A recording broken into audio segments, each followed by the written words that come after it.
Hey, so this is the Food Farm Live Farm. So obviously you got the garden and everything looking beautiful back behind us. Over there's our chicken run that I talked about in the podcast. And we're breaking down chickens today. We're averaging about, seems to be about 4.5 to 5.5 pounds. A little bit smaller than we're used to. We got some monstrosity of some birds, but we got a nice good one here. And I thought we'd break one down together real quick.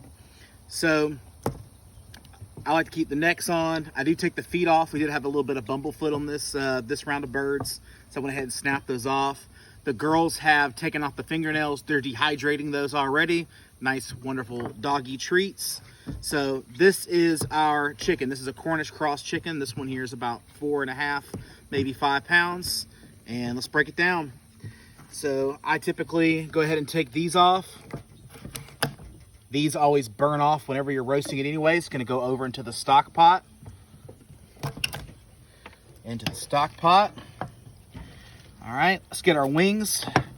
I'm a huge wings fan. College football season will be here before you know it.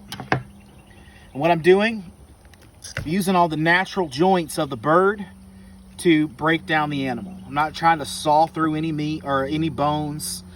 Just using the natural breakage in the bones. See, all the muscles there are still solid and intact. All right, make a slit here. Back, and listen for this. That nice crunch sound, that bone sticking out, that's gonna allow me to cut up underneath it. All right, see, no effort involved. All right, so chicken breast. Everybody likes the chicken breast there. Let's break that down.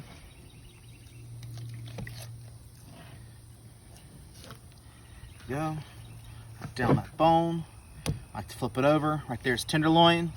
So get that tenderloin out. Everybody likes little chicken tendies, you know. Our chicken breast. Working on to the other side now. See, super quick and easy. I feel like I could probably do this blindfolded. Break the bone, twist.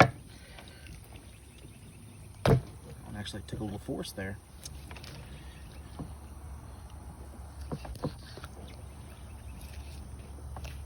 There it is. Didn't have the knife up underneath the bone. All right, cut in between the breast and the thigh. Here we go. There's that. Nice crunch. Again, didn't cut through any bones. The knot there is whole. Super easy. Using my weight and the bone structure basically to pendulum over and do all the work for me. All right, let's get this last breast.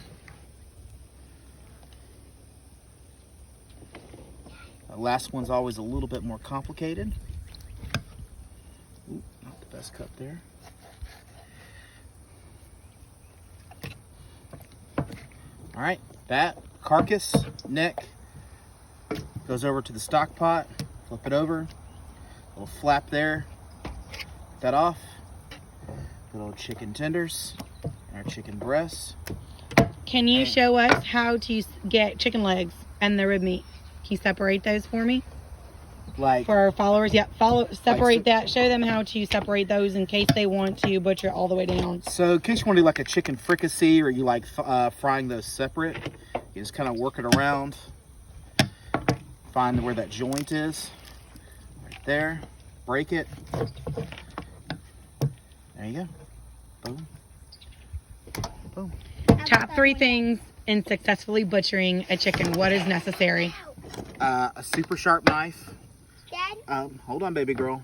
A super sharp knife, just kind of understanding the basic biology of chicken, how its bone structure works, and understanding how to butcher an animal. Every animal goes that way. You would never want to saw through a bone. You always want to use the body's natural joints to break those and cut up underneath. Third thing is just patience and concentration. You know, just having patience for those who don't do this every day. I literally do this every single day. This is my job. This is my living. I'm an executive chef. So it's not something that you necessarily just pick up and do automatic blindfolded. And I say also concentration, because it's very easy when you're using a nice little fillet knife. And this is another good point. You need a good bony knife. Very thin. You want something that's got some bend to it. So as you're working up against the bones, it's flexing down, and I'm working up against that, and I'm just pressing up against that and flicking my wrist.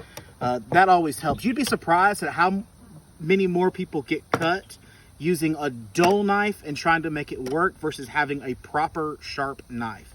This one cost me $15-20 at like a Tractor Supply or a Bass Pro Shop. It's a Dexter, which is like most restaurants, their basic brand is Dexter, so it's nothing super fancy. It's a cheap knife.